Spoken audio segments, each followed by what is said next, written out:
قوم کے فیصلے کو بدلنے کی کوشش کرے اور کوئی نیا لوگ ہم پہ مسلط کریں۔ پی ڈی ایم کے مقاصد اس حکومت کے خاتمے کے نہیں تھے، اور بھی بڑے مقاصد تھے، اور میں اللہ کا لاکھ لاکھ شکر کرتا ہوں کہ جو عوامی اس میں جذبہ شامل ہوا ہے، اور جو ہمارے جلسے اور ریلیز ہیں اس میں سیاسی جماعتوں کے علاوہ نیوٹرل لوگ بھی شامل ہیں، جن کو پاکستان کا مستقبل عزیز ہے، جن کو اپنی آنے والی نسل کا مستقبل عزیز ہے۔ تو بہت سے مقاصد حاصل ہو چکے ہیں اللہ کے فضل و کرم سے۔ حکومتیں گرتی بھی ہیں، بنتی بھی ہیں۔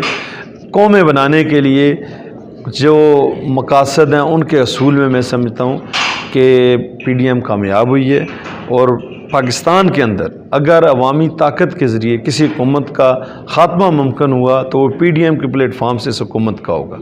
تو اگر پیپلز پارٹی بیک آؤٹ کرے گی تو وہ اپنا سیاسی نقصان کرے گی۔ آپ کے استعفے کی طرف ابھی آتے ہیں، بہت سارے لوگوں کو شک و شبہات ہیں کہ وہ استعفیٰ آپ کا تھا، آپ کی طرف سے دیا گیا تھا، یا اگر آپ نے دیا تھا تو وہ اسپیکر تک کیسے پہنچ گیا استعفیٰ، اس میں تھوڑا ڈیٹیل سے بتائیں۔ دیکھیں بہت مختصر سی بات ہے، سوشل میڈیا پہ بھی، اپنے پیج پہ بھی، اور پھر پریس کے ذریعے بھی میں نے عوام کو بتایا۔ ہم نے سوشل میڈیا کے ذریعے اپنی قیادت کو استعفے بھیجے ہیں، اور پھر جو اصل ہمارے استعفے تھے وہ ہم نے اپنے صوبائی صدور کو بھیجے ہیں جو ان کے پاس محفوظ ہے۔ یہ کسی نے شرارت کی ہے سوشل میڈیا سے، میرا جو استعفیٰ تھا اس کو سکین کیا ہے، اور پھر اس پہ ٹیمپرنگ کر کے ایک جعلی لیٹر پیڈ پرنٹ کر کے، اس کی پرنٹنگ کر کے، اس جو میرا دستخط تھا اس پہ ٹیمپرنگ کی ہے اور سکریننگ کی ہے۔ تو وہ بالکل صاف ظاہر تھا، اور وہ جب میں نے اس کو مشاہدہ کیا، اس جو ہی ہمیں 24 تاریخ اطلاع ملی بذریعہ میڈیا، تو میں نے سیکریٹریٹ سے معلومات حاصل کی، تو انہوں نے کہا کہ آپ کا استعفیٰ بذریعہ پوسٹ آیا ہے۔ میں خیر اسی دن 24 تاریخ ہی گیا ہوں، 14 دسمبر کو ان کو ملا تھا، اور اس دوران اسمبلی ہم جاتے رہے ہیں، مختلف ہماری جو کمیٹیز کی میٹنگ ہے، اسمبلی سیکریٹریٹ نے ہمیں انفارم نہیں کیا۔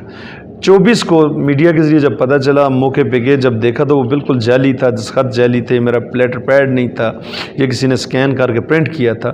تو اسی وقت میں نے ایک جواب تحریری دے دیا تھا کہ یہ فیک ہے، یہ ہم نے اسپیکر صاحب کو نہیں بھیجا، اور یہ اس کی انکوائری کی جائے، اور اس جو کلپریٹس ہیں ان کے خلاف کارروائی کی جائے۔ لیکن حکومت نے اس میں انوالو تھی، اسپیکر سیکریٹریٹ پہ اس کا بہت انفلوئنس تھا، پی ایم آفس کا، اور ہمارے پاس ثبوت اس چیز کے موجود ہیں کہ پرائم منسٹر صاحب کی طرف سے ہدایات جاری ہوئیں کہ ان استعفوں کو منظور کیا جائے، حالانکہ وہ فیک تھے، جعلی تھے، اور اسپیکر صاحب اور سیکریٹریٹ سمجھتا تھا، اور پھر آخر 30 دسمبر کو انہوں نے اپنا انویسٹیگیشن کے بعد فیصلہ بھی کر دیا کہ یہ جعلی تھا۔ تو یہ حکومت کی پوری ایک کمپین چلائی گئی، جی استعفے دیے گئے ہیں، وہ جعلی استعفیٰ تھا، اور ایڈمٹ بھی کر لیا ہے حکومت نے۔ اب ہم دیکھتے ہیں کہ اس استعفے کے خلاف کوئی کارروائی آیا اسپیکر سیکریٹریٹ کرتا ہے کہ نہیں، کہ ہم سپریم کورٹ یا ہائی کورٹ میں جائیں کہ پارلیمنٹ کے ساتھ کس نے جیل سازی کی، اسپیکر قومی اسمبلی کے ساتھ کس نے جیل سازی کی، اور 2 ممبران قومی اسمبلی جو پارلیمان اس ملک کا سب سے اعلیٰ ایوان ہے، اس کے ساتھ کس نے جیل سازی کی، اس کی بھی انکوائری کرنی چاہیے، اور اصل لوگوں کو سامنے لانا چاہیے۔ میں نے جب مشاہدہ کیا تو جو خط کا لفافہ تھا اس پہ ٹکٹ ضرور لگے ہوئے تھے، لیکن سٹیمپ کوئی نہیں تھی، وہ کسی جگہ سے پوسٹ نہیں ہوا، وہ بھی کسی نے ڈیلیور کیا ہے قومی اسمبلی کے اندر۔ تو وہاں ویڈیوز ہیں، کیمریز لگے ہوئے ہیں، ہر چیز اگر تفتیش کی جائے تو سامنے لائی جا سکتی ہے۔ تو یہ جس دن ہمیں پارٹی کی عادت کہے گی اسی دن ہم استعفے دیں گے، ان کے منہ پہ ماریں گے۔ ہم ان کی طرح نہیں ہیں کہ انہوں نے جب 3 ماہ استعفے ہمیں جمع کروائے تھے اور ہم ان کو بلاتے رہے کہ آ کے ان کی تصدیق کریں، وہ اصلی ان کے استعفے تھے، لیکن پی ٹی آئی کے کسی رکن نے آ کے تصدیق نہیں کی۔ یہ صرف سازش تھی، یہ صرف یا تو ان قوتوں کی سازش تھی یا ہمارے سیاسی مخالفین کی سازش تھی جو شاید یہ سمجھتے ہیں کہ ہم استعفے نہیں دینا چاہتے، لیکن جب پی ڈی ایم اور ہماری جماعت کی قیادت فیصلہ کرے گی تو انشاءاللہ 1 منٹ بھی ہم نہیں لگائیں گے۔ لیکن جعلی استعفوں کا یہ جو معاملہ ہے، اس کی انکوائری اور اصل جو کلپریٹس ہیں ان کو بے نقاب کرنا بہت ضروری ہے۔ اس پہ میں دوبارہ یہ کہوں گا، اگر اسپیکر قومی اسمبلی نے اس کی انکوائری نہ کروائی، ایف آئی اے کے پاس بھی ہم جائیں گے اس کی انکوائری کے لیے، اور سپریم کورٹ میں بھی جائیں گے تاکہ ان لوگوں کو بے نقاب کیا جا سکے۔ جی بالکل، ایک انکوائری تو ہونی چاہیے، کیونکہ آپ نے استعفے دیے نہیں تھے، اور آپ کے استعفے دینے کے بغیر یہ اتنی بڑی کارروائی کیسے ہو گئی کہ کوئی عام سا معاملہ نہیں ہے۔ ڈپٹی اسپیکر کو چاہیے کہ وہ اس معاملے کی تحقیقات کریں اور اس کی جو جس کسی نے بھی سازش کی ہے اس کے خلاف کارروائی کی جائے. تو آپ ہمیں یہ بتائیں کہ ابھی اپنے بعد میں مہتاب گروپ کے ساتھ آپ کے جو اختلافات ہیں اس سے پارٹی کو کوئی نقصان پہنچا؟ دیکھیں سیاسی جماعتوں کے اندر اختلاف رائے ضرور ہوتا ہے، اور یہ ہوتا ہے، کوئی نئی بات نہیں ہے. ہماری پوری کوشش ہے کہ جو سیاسی اختلافات ہیں ان کو ختم کیا جائے، لیکن اگر کوئی شخص پارٹی ڈسپلن کی وائلیشن کرے گا اس سے پھر کسی قسم کا کمپرومائز نہیں ہو سکتا. وہ ان کو چاہیے جو بھی پارٹی کے اندر اپنا ان کا نقطہ نظر ہے بالکل اس پہ سٹینڈ لیں، لیکن پارٹی ڈسپلن کی وائلیشن جو کرے گا اس کا جماعت کے ساتھ کوئی تعلق نہیں. تو اس سیاسی جماعتوں میں اختلافات ہوتے رہتے ہیں، سیٹل بھی ہوتے رہتے ہیں، وہ ان کا حل بھی نکل جاتا ہے. یہ کوئی عرف آخر نہیں ہے. یہ بھی کوئی نہیں کہہ سکتا کہ اینڈ پوائنٹ پہ ہم کہ واپس نہیں ہو سکتے، اختلافات ختم نہیں. تو یہ کوئی ایسی بات نہیں ہے. تو اس وقت جو موجودہ صورتحال ہے، اس وقت ہم دیکھ رہے ہیں بہت زیادہ مہنگائی ہے اور بہت زیادہ عوام جو ہے عوام کا مطالبہ ہے کہ ہم پر جو ہے دھاندلی شدہ حکومت مسلط کی گئی ہے. تو سمجھ نہیں آ رہی حکومت کو، عمران خان صاحب کو، کہ اس وقت کرنا کیا چاہیے. دیکھیں بنیادی چیز یہ ہے کہ پاکستان کی اکانومی بڑی سٹیبل تھی، معاشی طور پہ ملک بڑا زبردست ترقی کر رہا تھا. 2013 میں جب ہمیں حکومت ملی تھی یہاں معاشی بحران تھا، اکانومی نیئر ٹو کولیجن تھی، دہشت گردی تھی، انرجی کرائسس تھا، انڈسٹری ختم ہو چکی تھی، بڑے گمبھیر مسائل تھے. اور اس وقت مشکل حالات میں ہم نے، ہمارے قائد مسلم لیگ نواز شریف صاحب نے سارے بحرانوں اور چیلنجز سے پاکستان کو نکال کے سی پیک جیسا ایک گیم چینجر منصوبہ یہاں لانچ کیا. اور جب 2018 میں ہماری حکومت کا خاتمہ ہوا تو اس وقت ترقی کی شرح 5.8 تھی. تو یہ بہت بڑی اچیومنٹ تھی کہ قومی مسائل سے پاکستان کو نکالا گیا اور معاشی اور اقتصادی ترقی کی راہ پہ ڈالا گیا اور بڑی تیزی سے ترقی کی، جس کے نتائج پوری قوم کے سامنے تھے. 5 سال تک مہنگائی کو کنٹرول کیا گیا، میگا پروجیکٹس پاکستان کے اندر ہوئے، 12,500 میگا واٹ بجلی کے کارخانے لگا کے انرجی کرائسس کو ختم کیا گیا. دہشت گردی جو پچھلے 13 سالوں سے اس ملک سے ختم نہیں ہو رہی تھی، 3 حکومتیں ناکام ہوئی، اس کو ختم کیا گیا. تو بڑی اچیومنٹ تھی. تو یہ الیکشن چوری کیا گیا، دھاندلی کے ذریعے ایک نائل حکومت کو مسلط کیا گیا، اور اس کے پیچھے ایک ایجنڈا تھا جو پاکستان کی معاشی ترقی کے رستے کو روکنے کا ایجنڈا تھا. اس کے پیچھے پاکستان کی تباہی کا ایجنڈا تھا جو آج ہمارے سامنے آ چکا ہے. اور میں نہیں سمجھتا کہ ان کی کوئی اچھی ٹیم تھی موجودہ مسلط شدہ حکمران کی، عمران خان کی. اگر اچھی ٹیم ہوتی تو پھر اس معاشی ترقی کو یہ آگے بڑھاتے. آج ہماری جو ترقی کی ریشو پرسنٹیج ہے وہ 7% کراس ہونی چاہیے تھی، لیکن بدقسمتی سے مائنس میں جا رہے ہیں. تو یہ نیا حکومت تھی، اس کو مسلط کیا تھا، اس کا ایجنڈا تھا کہ پاکستان کو تباہی اور بربادی کے رستے پہ لانا. انشاءاللہ اب مزید یہ قوم جو ہے یہ اس ایجنڈے پہ اس حکومت کو اور اس حکومت کو لانے والوں کو انشاءاللہ عمل نہیں کرنے دے گی.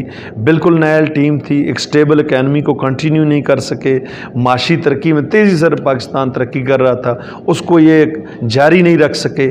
انہوں نے یہ کچھ بھی نہ کرتے، ان پالیسیز کو اگر کنٹینیو رکھتے تو آج اللہ کے فضل و کرم سے ترقی کی دوڑ میں ہم اپنے ازلی دشمن بھارت سے بہت آگے ہوتے. 2018 میں ہم بہت آگے تھے، آج 2.5 سالوں کے اندر ہم 20 سالوں سے پیچھے صرف اس لیے ہیں کہ نیا ٹیم ہے اور ان کے پاس کوئی ان کا منشور بھی جھوٹا تھا، ان کی باتیں بھی جھوٹیں تھیں اور ان کی قیادت بھی جھوٹی تھی، جس کا خمیازہ آج پاکستان کا مستقبل بھگت رہا ہے.